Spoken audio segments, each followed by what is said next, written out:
Went out on the road after that, and I went to Lynchburg, Virginia. Not a place you'd expect to see a world-class athlete, but there's a strength and conditioning coach there, Bill Gillespie. And Bill used to be the strength and conditioning coach for the Seahawks. But one thing he had never stopped was weightlifting. He had wanted to set world records. He told me he wanted to be the strongest man in the world from the time he was a kid. And when he was in his 30s, he was only bench pressing 335 pounds. He said he was the worst bench presser in his age category, so it didn't look like he was going to get there. Well, he's there and has an amazing story. Since he's been on Max, he has seen things he never dreamed of. And he now wants to get all athletes, every athlete he comes in contact with, he wants to get on this product because of what it's done for him. So let's take a look. Tell me about your big day and how Max played into it. I hadn't had a good meet in a long time. I only made my first attempt.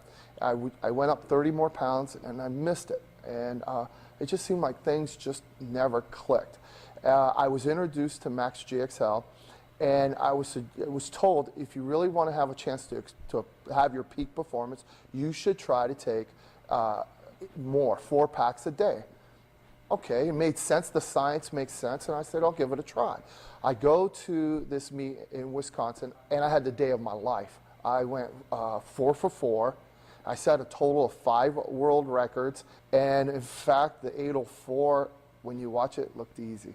So I really believe I could have done even more that day. I didn't even expect to get 804. I'm very thankful for that day. Is it normal for a person to break a world record and then break that record? No, it's never. I've never had a day like that. I opened up, because I knew I was relatively strong. I knew I had a good day. I opened up with 6 pounds over my age group world record. And I was a little nervous about that, but I thought I can handle it.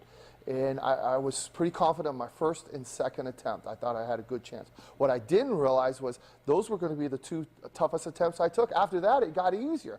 I've never had a day like that. Usually it gets harder. I went 722 for my age group world record, went to 749, got another world record for my age group, went to 771. A little nervous about that. It got it easy, and then I went and I said, you know, the open world record's 801. I used to have it at 800. I thought, let's just go for it. I have nothing to lose. Let's give it a try. And when he handed it off the weight to me, I thought, if I miss this weight, I'm going to be embarrassed. And it went up, at the time, relatively easy. So I couldn't believe it. What a day. I mean, what an incredible day I had. And I'm very thankful for that. Had you ever had a meet where you recovered so quickly that you could keep adding weight like that? Never. Nothing even remotely close to it. Nothing ever experienced. And here's the thing. I was 49 years old. Ain't supposed to happen when you're 49 years old. I've been doing this since I was 14 years old. So would you say that your recovery after each lift was amazing? People were commenting afterwards and between attempts how you look like you're getting stronger as you go along, and I was like, I was confused by it. This was my first experience with MaxGXL, so I wasn't quite prepared for this. Since I've been getting on the MaxGXL, I've been able to train more frequently heavier than most people would ever consider. Most of the time, most of my competitors will lift heavy 1 time a week, maybe 2 times a week. I lift heavy 4 times a week. I was so excited. I will only compete in a drug-tested meet.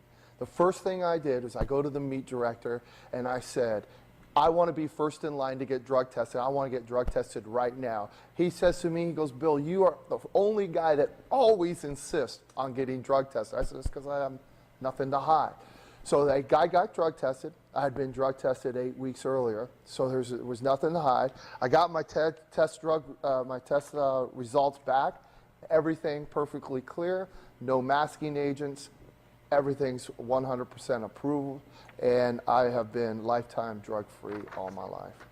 And as far as supplements are concerned, I've never been a big fan of supplements. I've always been a lot more leaning towards food. They just never seem to work, to be honest with you. And And after you try one and you find that it does work, you start to realize which ones really don't work. And this stuff, it's pretty incredible what it's doing for me. I'm excited. I can't wait to see what's going to happen at Worlds in October. I'm hoping to do something extraordinary. What would you say to the people out there, the athletes that are thinking, should I try this, should I not try this? What would you tell them about Max? Oh, I tell them to definitely give it a try.